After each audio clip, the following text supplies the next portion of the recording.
keep trying to record this video because I just keep going into a rant, and I'm going to try really hard this time not to. We'll see if it actually works. But um, if you've been following this channel for any length of time, then you know that freedom of speech is one of our main topics. It's one of our lines in the sand. It's the hill we'll die on. It's one of the most important foundational cornerstones to a free society and to the liberty of the individual. Because without free speech, you can't have anything else. It goes all the way back to freedom of thought and perceptual reality. And without it, you wouldn't even be able to know and comprehend, the other rights. You have to have free speech in a free society. You have to be able to do that. And we're seeing the consequences of what happens when you don't all over the place right now. There are people right now in the wake of this election whose minds have been damaged. These people have been psychologically harmed by what I would say is probably one of the most sophisticated propaganda machines that modern humanity has ever known. And what you're seeing, if you've seen these videos, I don't know if you guys have seen these videos. I'm not going to play them because I think it's almost like gratuitous at this point to play these people who are melting down. There's people Kamala lost, and they are losing their minds on the internet. They're shaving their heads. They are making videos where they're just completely, I saw a woman completely melting down and then took off running and slammed herself into a wall. There are women who are dressing up like Handmaid's Tale to drop their kids off at elementary school. It's just, they're convinced that all of their rights as a woman have been removed suddenly now because Trump is reelected, which is none of this is based in actual reality. It's based in this illusion of reality that's been built up around these people by, in part, the media that they've been consuming. It has done this to them. And the censorship paradigm that has misrepresented reality they've been lied to. They've been lied to. They were telling these people right up until the election day that Kamala was a shoo-in. They were saying all of the polls said she was going to win. And so not to worry about it, but also if you do worry about it, here's what's going to happen when literal Hitler becomes president again and all your rights get stripped away. I'm seeing women talking about how if they don't get a divorce in the next 2 months, they're not going to be allowed to anymore. They're not going to be allowed to drive or go to school. I am going to say this as nicely as I can. Please excuse the language. What f***ing rights are you losing as a woman? I'll wait. What rights? What rights are you losing? Why are you boohooing on the internet and saying that you're losing your rights as a woman? Tell me. You're losing nothing. Nothing.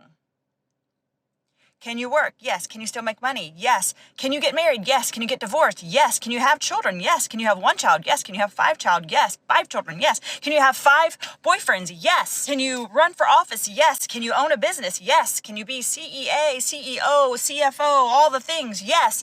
Oh, can you have an abortion? Yes. The amount of crazy meltdowns that are happening that are based on false realities that have been put into these people's minds it's insane. It's insane to watch. It almost makes you feel a little crazy when you see it. I'm not even going to show you these videos because again, I feel like it's almost kind of gratuitous. Like at first when Trump was reelected, I think people were saying, I can't wait to see what the meltdowns on the other side look like. I saw some people saying that online, right, on social media. But then when they actually saw what was going on, a lot of people were pretty horrified. They were like, wow, this is so not what I thought it was going to be. Because it's a far cry and vastly different from that one person who was kind of throwing a fit on the sidewalk back in 2016. This is some other level. You have women straight up shaving their heads. And they're all talking about how they're going to wear blue bracelets now so they can identify each other in public so they know who's safe. It's so far beyond reality. They've broken these people's minds.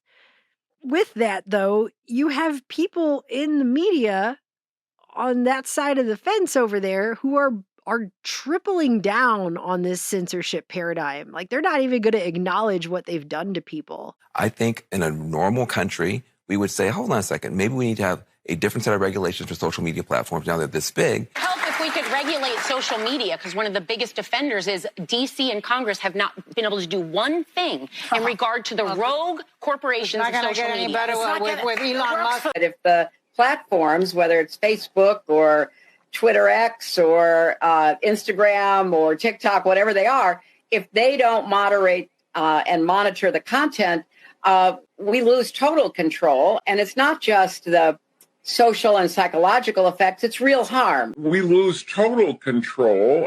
And I just want to show you this one thing. This is the reason I decided to make this video. I just wanted to make this one point. This lady is Laura Helmuth. She is the editor-in-chief of the Scientific American. Scientific American is a science magazine that has been in print since 1845 in this country. It is a very long-running science publication. And this woman is its editor-in-chief. She has a PhD from Berkeley. She's on all kinds of panels. I'll get to that in a second. But when Kamala Harris lost the election, she went onto a social media platform and went off about effing fascists. Gen X is full of effing fascists. Solidarity to everybody whose meanest, dumbest, most bigoted high school classmates are celebrating early results because F them to the moon and back. And then she started talking about why she left Indiana because everyone there is racist and sexist and all this stuff, okay? So she went off on a whole tirade about basically people who support Trump and the fact that Kamala was losing. That's the editor-in-chief of the Scientific American. Why does this matter? I mean, if it was just her opinion and she was just some person, it wouldn't matter. It doesn't matter. I don't care what she thinks about whatever. She can think whatever she wants and she could say whatever she wants on social media too. I really don't care. It doesn't bother me at all. What bothers me is that she's the editor-in-chief of a scientific publication that one day after the election put out this article about misinformation really does spread like a virus. Going viral appears to be more than just a catchphrase when it comes to rampant spread of misinformation. Scientific American has been pushing the concept of misinformation for years. They have many articles about it that you can find. In fact, one of their articles was written by Laura Helmuth herself, where she brings it up talking about their November issue and specifically says that it's one of the hottest areas of research right now because they're really trying to push this paradigm that misinformation is like a scientific topic.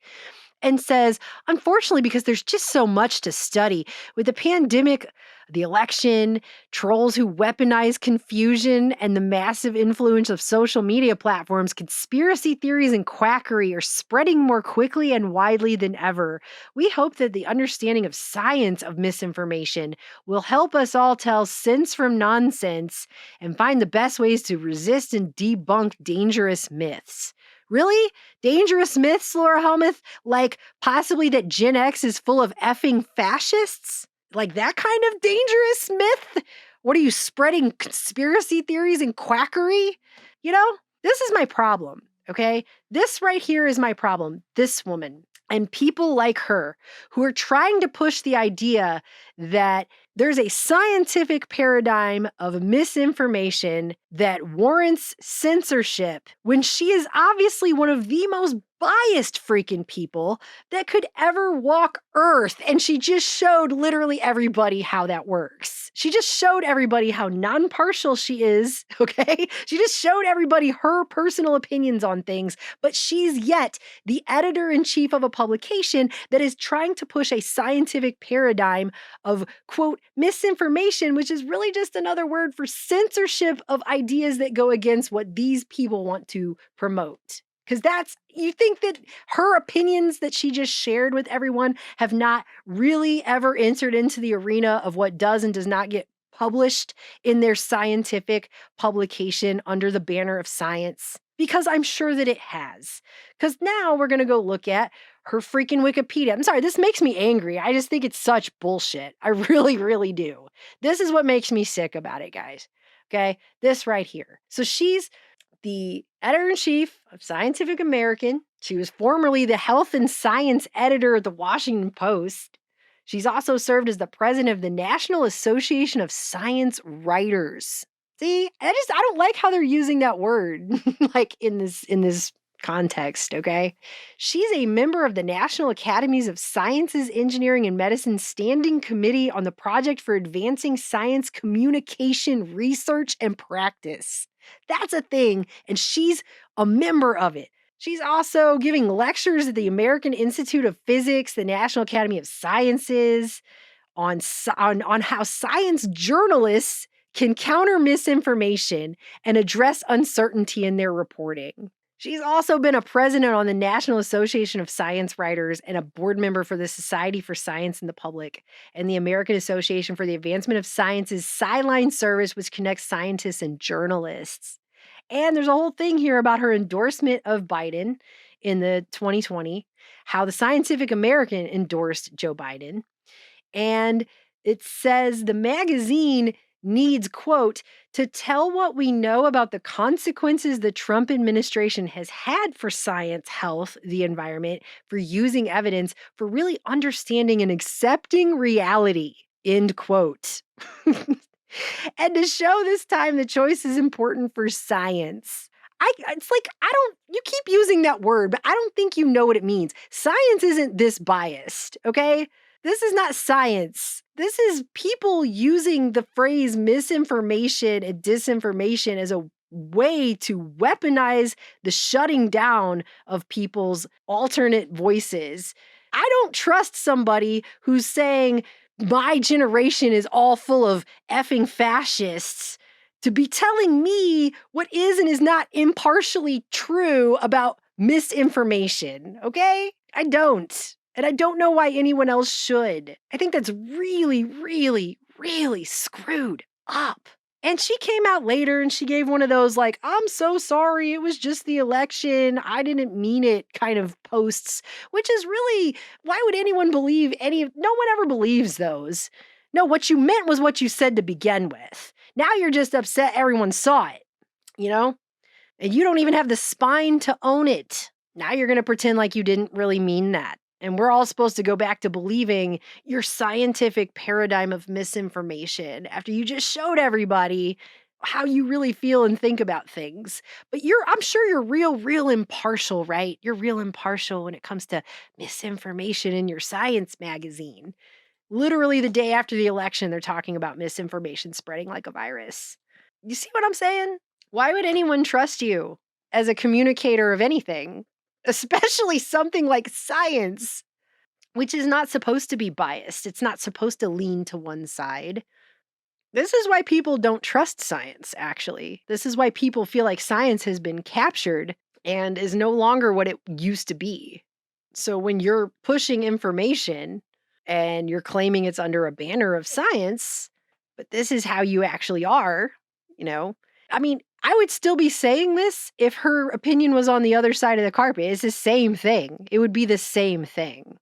So this isn't about what political sides she leans to. This is about how they're going to use a paradigm of scientific mis and disinformation as a means of trying to bolster a worldview about things, trying to bolster what is and is not science, what is and is not true, what is and is not the way we should look at through the lens of reality. This is the lens she looks at reality through. She just showed everybody what it actually is underneath all of the officialdom of her official apologies. This is a person who is developing tip sheets for journalists who are covering, the pandemic and talking about scientific communication. And this is the way she actually thinks about things. So you think that doesn't color how she is editor-in-chief of a scientific magazine?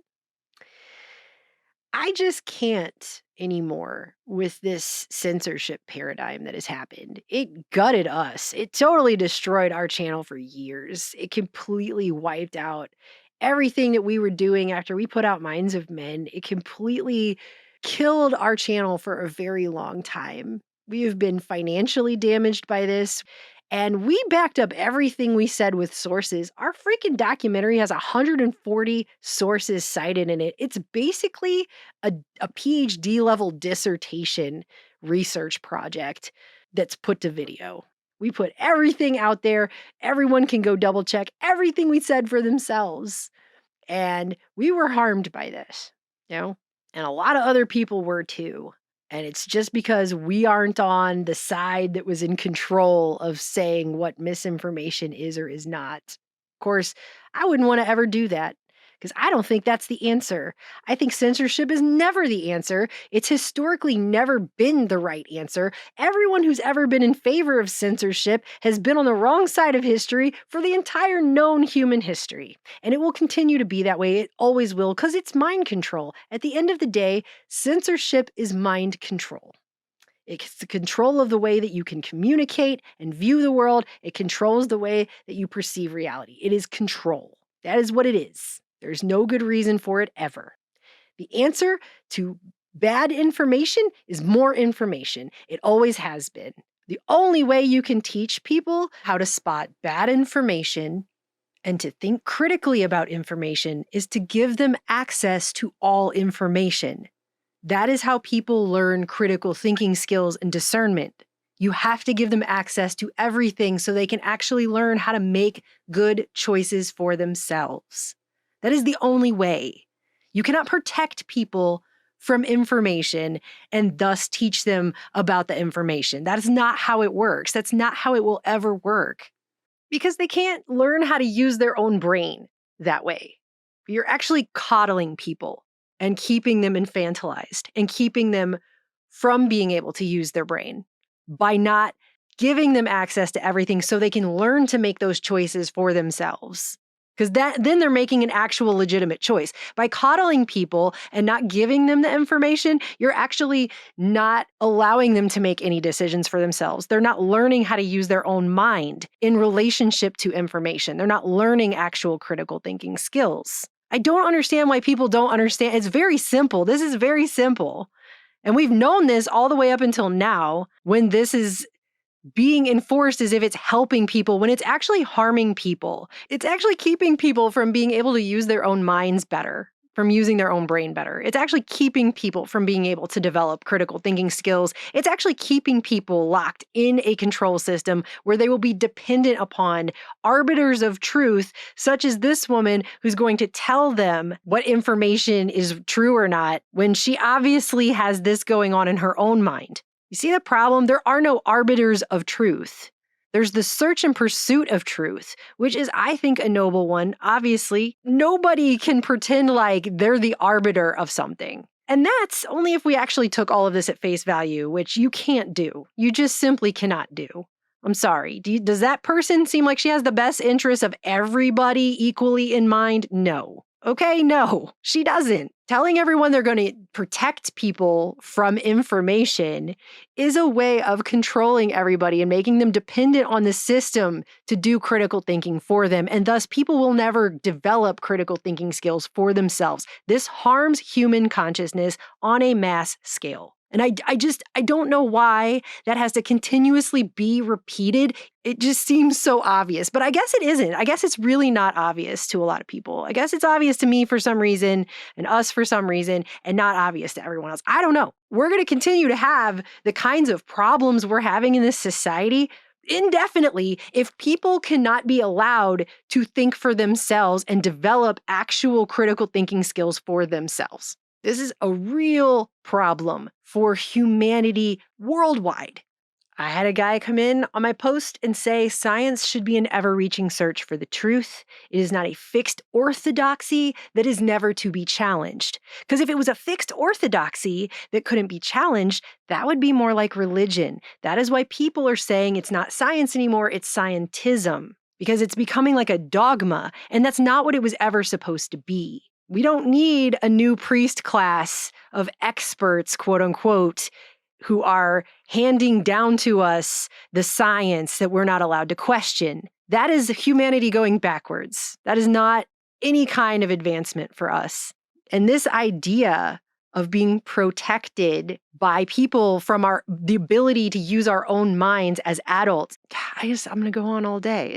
This is what I mean. I can't talk about this without ranting. It's not possible. But either way, I should have the right to say this. And if you disagree, then you should put more information on top of what I've said, and we should have that conversation. But we're living in a time period where they're trying to shut down the ability to even just have adult conversations. And they're calling it science, okay? And they're saying it's a science of arbiters of truth with people at the helm who want to put a padded echo chamber around their worldview and everyone else's to be rejected under this kind of a system. There's no way that that is good for anybody. It's not good for them either, because these people who are freaking out right now, that is the consequence of your misrepresentation of reality echo chamber. That is the consequence of what all of this censorship and we're going to protect you from information and everything else. These people who are losing their minds,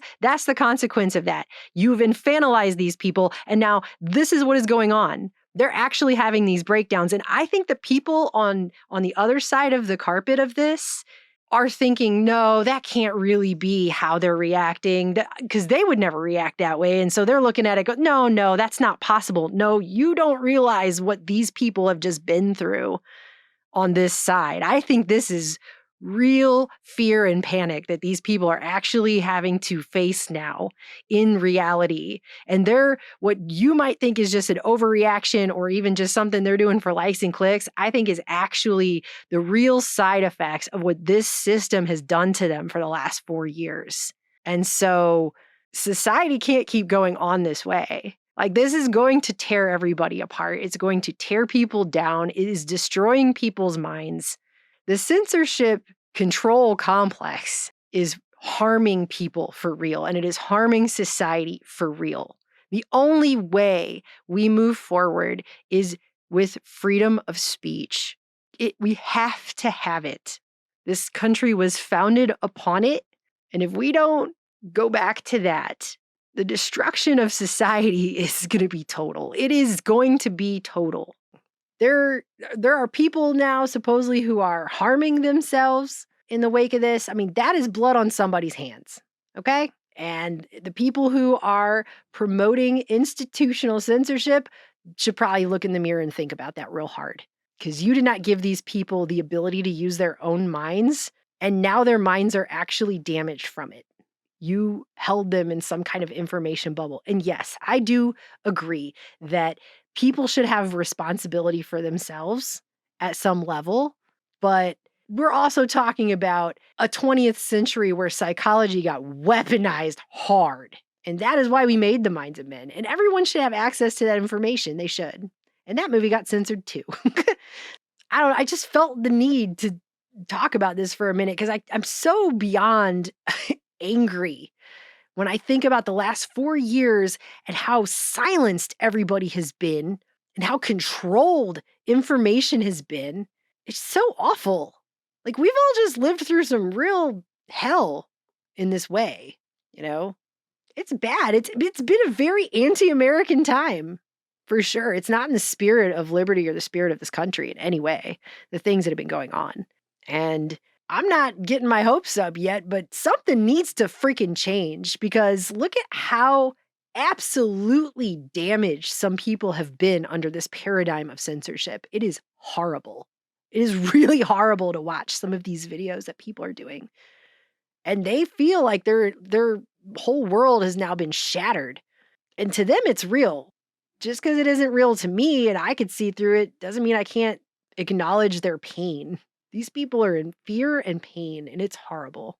So I can't believe this lady is the editor-in-chief of the Scientific American. I just pushing misinformation to combat what she's calling crazy conspiracy theories and quackery. Meanwhile, this is the way she thinks about people. This is what she thinks. So the idea that she's not biased when she's making determinations about what can be communicated as science for journalists, I don't believe it. I don't believe her when she says she was just upset because of an election. I've never been that upset over these elections that I would go on the internet and stereotype millions of people and boil them down to an MSNBC talking point. I've never done that. And she's totally well within her right to have whatever horrible opinion she wants. That's called freedom of speech.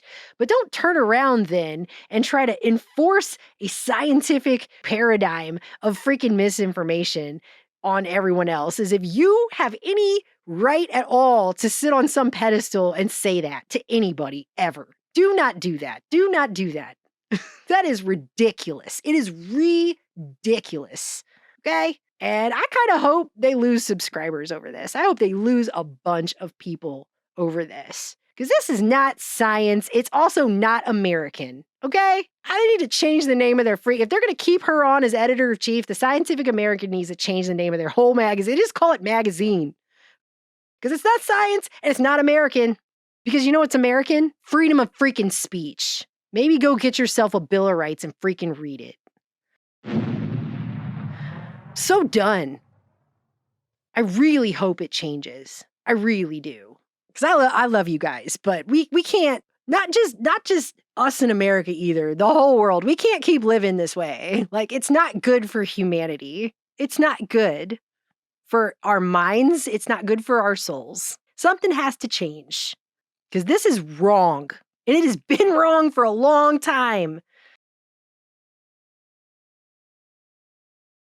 How much wronger does it need to get?